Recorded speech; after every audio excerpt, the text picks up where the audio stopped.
ओम नमो भगवते वासुदेवाय नमः।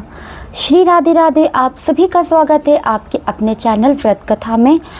तो कल 8वें अध्याय में हमने जाना कि मैध्वी ऋषि जो है उनकी पितरी उनके वियोग में कितना शोकित होती हैं और प्रभु से क्या कहती हैं। आइए इस 9वें अध्याय में हम मैध्वी ऋषि की पुत्री यानी जो द्रौपदी जी हैं उनके जो पिछला जन्म है वो उनके बारे में कह रही हैं। तो आइए इस कथा को हम बड़े ही ध्यानपूर्वक सुनेंगे। उससे पहले एक बात और, इस पुरुषोत्तम मास में अगर आप जो तुलसी काष्ठ होता है, जो सूखी हुई तुलसी की लकड़ियाँ होती हैं, अगर आप उनको घिसकर चंदन बनाकर श्री कृष्ण के मस्तक पर धारण कराते हैं, तिलक कराते हैं, तो ये कई पुण्यों का फल प्राप्त होता है इससे। और अगर आप वही सूखी काष्ठ यानी सूखी लकड़ी से उसमें रुई की सहायता से अगर आप दीपक प्रज्वलित करते हैं श्री कृष्ण के समक्ष, तो ये भी बहुत बड़ा बहुत फलदायी और दीपदान में कई फल गुना होता है। तो आइए इसी के साथ अब हम कथा का यहाँ पे श्रवण करेंगे। तो बड़े ही ध्यान से हम आज की कथा का श्रवण करेंगे। आज की कथा आधारित है अध्याय 9 से। तो चलिए शुरू करते हैं। सूत जी बोले, तदंतर विस्मय से युक्त नारद मुनि ने मैध्वी ऋषि की कन्या का अद्भुत वृतांत पूछा।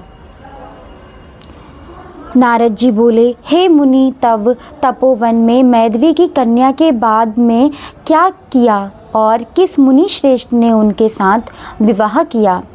श्री नारायण बोले, अपने पिता को स्मरण करते करते वह बारंबार शोक करते करते उस घर में कुछ काल उस कन्या का व्यतीत हुआ। युद्ध से भ्रष्ट हुई हरिणी की तरह घबराई शून्य घर में रहने वाली दुख रूप अग्नि से उठी हुई भाव द्वारा बहते हुए अश्रु नेत्र वाली जलते हुए हाय कमल वाली दुख से प्रतिक्षण गर्म श्वास लेने वाली अति दीना घिरी हुई सर्पिणी की तरह अपने घर के संरुद्ध अपने दुख को सोचती और दुख से मुक्त होने के उपाय को ना देखती हुई उन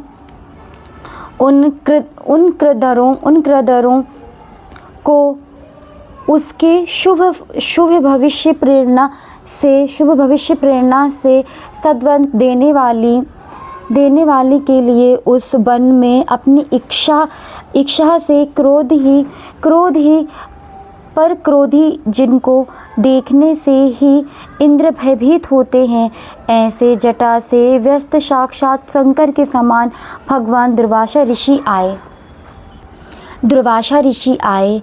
हे नारद, भगवान कृष्ण ने राजा युधिष्ठिर से कहा कि राजेंद्र, वह दुर्वासा आए हैं जिसको कि आपकी माता कुंती ने बालापन में प्रसन्न किया था। तब उन सुपूजनीय महर्षि ने देवताओं को आकर्षण करने वाली विद्या उन्हें दी और उन्हें भूपाल, जिन्होंने सब देवताओं को नमस्कार किए जाने वाले मुझको भी रुक्मणी के साथ रथ में बैलों की जगह जोता। दुर्वासा को बैठकर रथ खींचते हुए जब हम दोनों मार्ग में चलने लगे, तब चलते चलते मार्ग में अति तीव्र प्यास से सूख गए थे। तालु और ओष्ठ जिस रुक्मणी के ऐसी जल चाहने वाली रुक्मणी ने जब मुझे सूचित किया, तब कंधे पर रथ की जोत को रखते हुए चलते चलते ही पांव के अग्रभाग से पृथ्वी को दबाकर रुक्मणी ने प्रेम के वशीभूत मैंने भोगवती नाम की नदी को उत्पन्न किया। तब वही भोगवती ऊपर से बहने लगी। अदांतर उसी जल से हे महाराज रुक्मणी जी की प्यास मैंने बुझाई। इस प्रकार रुक्मणी की प्यास का बुझान देख उसी क्षण अग्नि की तरह दुर्वासा क्रोध से जलने लगे और प्रलय की अग्नि के समान उठकर दुर्वासा ने श्राप दिया। बोले, बड़ा आश्चर्य है हे कृष्ण, रुक्मणी तुमको सदा अत्यंत प्रिय है, अथा स्त्री के प्रेम से युक्त तुमने मेरी अवज्ञा कर अपना महत्व दिखलाते हुए इस प्रकार से उसे पानी पिलाया, अथा तुम दोनों का वियोग होगा। इस प्रकार उन्होंने श्राप दे दिया। हे युधिष्ठिर, यही वह दुर्वासा मुनि हैं, साक्षात रुद्र के अंश से उत्पन्न दूसरे काल रुद्र की तरह महर्षि आत्रि के उग्र तप रूप काल रुद्र की तरह महर्षि अत्रि के उग्र तप रुद्र कल्प वृक्ष के दिव्य फल पतिव्रताओं के सिर के रत्न अनसुईया भगवती के गर्भ से उत्पन्न अत्यंत मेधयुक्त दुर्वासा नामक के ऋषि हैं। अनेक तीर्थों के जल से भीगी हुई जटाओं से भूषित सिर वाले साक्षात तपोमूर्ति दुर्वासा ऋषि को आते देखकर कन्या ने शोक सागर से निकलकर धैर्य से मुनि के चरणों में प्रार्थना की। प्रार्थना करने के बाद जैसे वाल्मीकि ऋषि को जानकी अपने आश्रम में ले आए थे, वैसे ही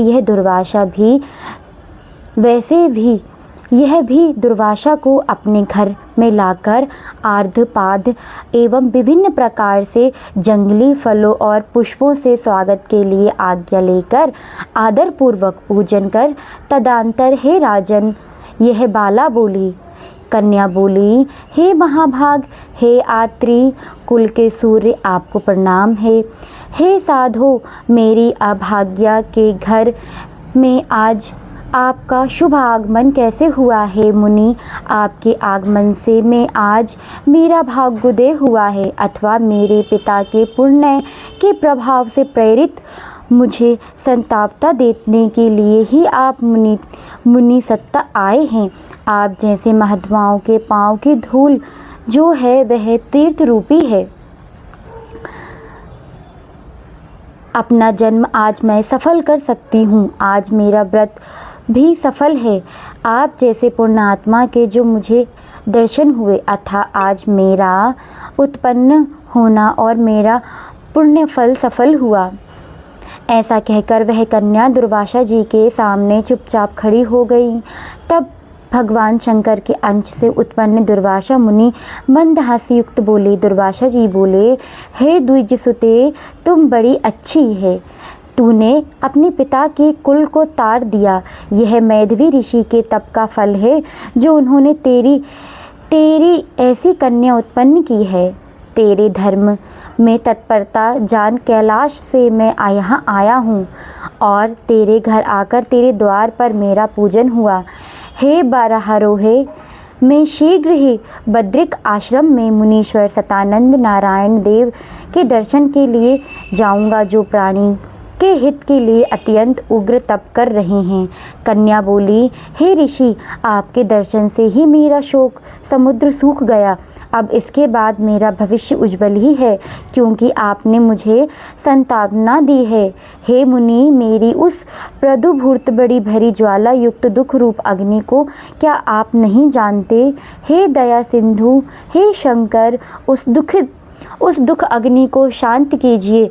मेरे विचार से हर्ष का कारण मुझे कुछ भी दिखाई नहीं देता है। ना मुझे माता है, ना पिता है, ना भाई है जो मुझे धैर्य प्रदान कराता है। अथाह दुख समुद्र से पीड़ित मैं कैसे जीवित रह सकती हूँ? जिस दिशा में मैं देखती हूँ वह दिशा मुझे शून्य ही प्रतीत होती है। इसलिए हे तपोनिधे, मेरे दुख का निस्तार आप शीघ्र करें। मेरे साथ विवाह करने के लिए कोई भी तैयार नहीं है। इस समय मेरा विवाह ना हुआ तो मैं फिर वृषली ही शूद्रा हो जाऊंगी। यह मुझे बड़ा भाग्य है, बड़ा भय है। इसी भय से ना मुझे निद्रा आती है और ना भोजन में मेरी रुचि होती है। हे ब्राह्मण, आप शीघ्र ही मरने वाली हूँ, यह मेरा इस समय निश्चय ही है।